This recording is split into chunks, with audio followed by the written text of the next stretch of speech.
सो hey everyone, good morning. सो देख सकते हो 8:44 हो चुके हैं और ये इस टाइम से व्लॉग शूट कर रही हूँ कि मैं लाइब्रेरी के ले जाने के लिए बिल्कुल तैयारी हो चुकी थी, बिल्कुल रेडी हो चुकी थी। एंड अब अपनी जल्दी से बुक्स ले लेते हैं जो आज हमें रखनी है लाइब्रेरी में। बाकी फिर रोज़ ले जाने की ज़रूरत नहीं पड़ेगी। जल्दी जल्दी मैंने अपने पेन्स, अपनी डायरी, डेली डायरी, टारगेट वाली डायरी सब कुछ डाल ली वगैरह वगैरह। सो जैसे कि मैंने आप लोगों को बताया था, मैंने लाइब्रेरी ज्वाइन कर लिया है। सो आज से मैं लाइब्रेरी में जाया करूँगी और अपना रेगुलर व्लॉग आएगा। सो मैंने अपना टिफ़िन भी रख लिया है। सो ये बैग इतना भारी हो गया था ना, इतना भारी हो गया था, वो बता नहीं सकती, बट इसे ले जाना पड़ा मुझे इतनी दूर।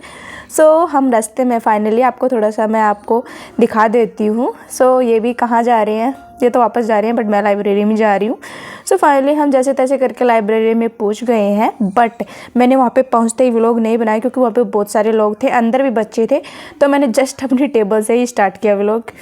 बिकॉज फर्स्ट में थोड़ा अजीब सा लगता है, वहाँ पे हम किसी को जानते भी तो नहीं है, तो क्या पता कौन क्या सोचेगा। सो सबसे पहले मैंने अपनी ज्योग्राफी की बुक निकाली क्योंकि वहाँ पे आज मेरा फ़ोन चार्ज नहीं था। देन फिर मैंने सोचा कि अब अपना टारगेट भी चेंज करना पड़ेगा, टाइम टेबल पे चेंज करना पड़ेगा। तो मैंने कुछ ये शेड्यूल बनाया।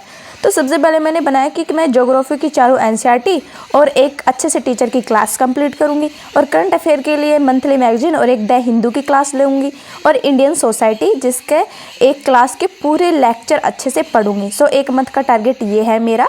सो सब कुछ चेंज करना पड़ा, टाइम टेबल भी चेंज करना पड़ा मुझे क्योंकि टाइम टेबल अब 8 से 5 बजे तक लाइब्रेरी का होता है, तो उसी हिसाब से टाइम टेबल भी चेंज किया। सो फिर मैं अपनी स्टडी करने लग गई। एंड अब मैं पढ़ रही थी अपनी ज्योग्राफी की बुक, बिकॉज पूरे दिन मैंने ज्योग्राफी की बुक पढ़ी और इस बीच में मैंने सिर्फ 1 घंटे का नैप लिया था, 1 घंटे रेस्ट किया था। तो इस बीच में मैंने 6 चैप्टर कंप्लीट कर लिए थे अपनी एनसीईआरटी के ज्योग्राफी के। सो 6 चैप्टर बचे हैं और वो 6 चैप्टर मैं आज कर लूँगी। देन ऐसे करके ना मेरी पूरी एनसीईआरटी कंप्लीट हो जाएगी। तो आप ऐसे कर सकते हो, अगर आपको सभी बुक्स पढ़ने में अगर प्रॉब्लम हो रही है ना, तो आप एक काम करो, ओनली ज्योग्राफी की उठाओ। तो जैसे कि मान लीजिए मैंने ज्योग्राफी की एक एनसीईआरटी 2 दिन में कंप्लीट करी है, तो ज्योग्राफी की 4 एनसीईआरटी है, तो हम उसे कितने दिन में कंप्लीट कर देंगे? 8 से 10 दिन में कंप्लीट कर देंगे। फिर उसको रिवीजन करेंगे तो 1 महीने में हमारा एक सब्जेक्ट अच्छे से कवर हो जाएगा, बार बार रिवीजन करके, क्वेश्चन पेपर एनालाइज करके भी। सो इजीली फिर मैंने 1 घंटे का नैप लिया क्योंकि फिर खाना खाना था। सो खाना तो मैंने खाया नहीं, आपको पता होगा, क्योंकि मैं टिफ़िन लेके तो गई थी बट उसमें था गाजर का हलवा जो कि मुझे बिल्कुल भी मन नहीं था। तो मैं ऐसे ही घूम फिर ली, थोड़ी देर रेस्ट कर लिया। सो फिर मैंने वापस अपनी स्टडी स्टार्ट कर दी। एंड मैंने लाइब्रेरी में ज़्यादा शूट ना करके बस थोड़ा सा किया क्योंकि फ़िलहाल तो वहाँ पे बहुत सारे बच्चे थे, तो मुझे वैसे प्रॉब्लम हो रही थी। और कुछ मेरा फ़ोन भी तो चार्ज नहीं था, बिल्कुल 20% था, और मुझे पूरे दिन उसे रखे, मैंने लेक्चर भी नहीं लिए। सो फिर मैंने सोचा कि जो शेड्यूल मैंने बनाया है वो थोड़ा सा मैं यहाँ पे भी लिख के ना और यहाँ पे चिपका दूँ स्टिकी नोट्स पे, ताकि मुझे बार बार है ना अपना डेली टारगेट वाली डायरी नहीं लानी पड़ेगी, और टारगेट मेरा सामने होगा तो मुझे पता रहेगा कि मुझे करना क्या है। तो मैंने अपने डेस्क पे चिपका दिया उसको। लाइब्रेरी में जाने का ना कल मेरा बहुत सारा फ़ायदा हुआ, बट एक नुकसान भी था। उसका क्या था कि मैं ज़ोर ज़ोर से बोल के पढ़ती हूँ, बट वहाँ पे मैं ज़ोर ज़ोर से बोल के नहीं पढ़ पा रही थी लाउड स्पीकर में। तो क्या हो रहा था ना कि थोड़ा सा मुझे प्रॉब्लम हो रही थी, क्योंकि हम ज़ोर ज़ोर से बोल के मैं पढ़ती हूँ तो मुझे बिल्कुल मेरा कॉन्सेंट्रेट स्टडी में रहता है, बट मुझे आदत गड़नी पड़ेगी धीरे धीरे बोल के पढ़ने की।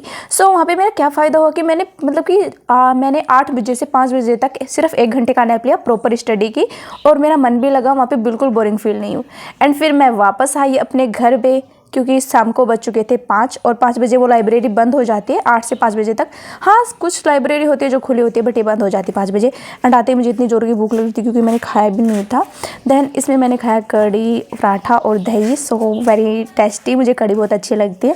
एंड फिर थोड़ा सा मैं बाहर घूमी। एंड आप लोग कॉमेंट करते हो कि दीदी जो आपके बाहर का नेचुरल जो सीन है वो दिखाओ। सो देख सकते हो, मतलब इन सबको देख के चोट लगे और आंखों में पानी भर लूं, इतना वक्त कहाँ है? किसी पर दिल खोल कर मर लूं, इतना वक्त कहाँ है? अभी तो माँ बाप का एक भी सपना पूरा नहीं हुआ, तुम कहते हो आराम कर लूं, इतना वक्त कहाँ है? सो फाइनली आते ही मैंने 1-1.5 घंटे का नैप लिया। नैप लेने के बाद मैंने अपनी स्टडी फिर से स्टार्ट कर दी। देन इसमें भी मैंने ज्योग्राफी पढ़ना शुरू कर दिया। फिर मैंने ज्योग्राफी का एक चैप्टर और कंप्लीट किया क्योंकि मेरे को लग रहा था कि है ना 2 दिन में इस एनसीईआरटी को कंप्लीट कर देंगे, तो सबसे पहले मैं ज्योग्राफी सब्जेक्ट है जो अच्छे से कंप्लीट कर देती हूँ, और एक सोसाइटी वाला। सो फिर मैंने ज्योग्राफी जैसे ही ख़त्म किया, 1-1.5 घंटे मैंने ज्योग्राफी पढ़ा। फिर मैंने अपनी सोसाइटी स्टार्ट कर दी, इंडियन सोसाइटी। सो इसमें भी मैंने एक लेक्चर लिया, बड़ा सा था एक लेक्चर, शायद 2 घंटे का था, उसके नोट्स क्रिएट किए, फिर उसको रिवीजन स्टार्ट कर दिया। देन मैं नोट्स तभी बनाती हूँ जब सेकंड बार रिवीजन करती हूँ, बट जब मैं लेक्चर लेती हूँ तो लॉन्ग नोट्स क्रिएट करती हूँ और रिवीजन करने के बाद ही शॉर्ट नोट्स बनाती हूँ। सो आज का व्लॉग यहीं खत्म होता है। Thank you for watching my video. Like subscribe जरूर कर देना।